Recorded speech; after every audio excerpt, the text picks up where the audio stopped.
नमस्कार मित्रांनो, आजच्या प्रमुख मराठी बातम्या.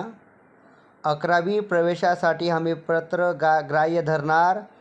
TC किंवा गुणपत्रकची गरज नाही. भारतात विश्वचषक फुटबॉल स्पर्धाच्या 11 जूनपासून प्रक्षेपण होणार. रवींद्र घुगे यांची मुंबई हायकोर्टाच्या प्रभारी मुख्य न्यायमूर्तीपदी नियुक्ती. JEE ॲडव्हान्समध्ये कोर्टाचा शुभम कुमार देसाई टॉपर. सर्वोच्च न्यायालयाला मिळाले 5 न्यायमूर्ती. महाराष्ट्रात धावणार प्रदूषणमुक्त ई-बसेसचा ताफा. राज्यात सध्या 5,150 ई-बसेस सुसाट धावत आहेत. शेतकऱ्यांना 10 दिवसात मिळणार मोफत कर्जमाफी. नीटची परीक्षा पेपर पेननेच होणार.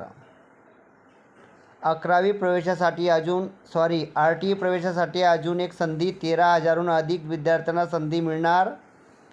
RTE प्रवेश लक्षात ठेवा. 11वीत 2.52 लाख विद्यार्थ्यांचा प्रवेश.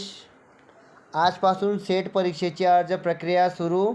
26 जुलै 2026 रोजी परीक्षा आयोजित करण्यात येणार. राज्यात यंदा 98% पावसाचा अंदाज. भीमाशंकर मंदिर 15 जूनपासून भाविकांसाठी खुले राहणार. शहरात प्रवास करणाऱ्या शेतकऱ्यांना मध्य प्रदेश सरकार मोफत हेल्मेट देणार. जूनमध्ये येणार साऊथचे 10 चित्रपट. वन नेशन वन इलेक्शन विधेयक पुन्हा संसदेत सादर.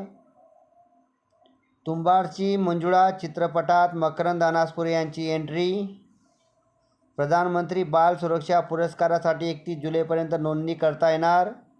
15 जून रोजी येणार बटवारा 1947 चित्रपटाचा टीजर. काश्मीरचे 538 युवक भारतीय सैन्यात दाखल. आसाम मंत्रिमंडळाचा शुक्रवारी विस्तार. मित्रांनो, मराठी बातम्यांसाठी या चॅनलला नक्की लाईक आणि सबस्क्राईब करा. धन्यवाद.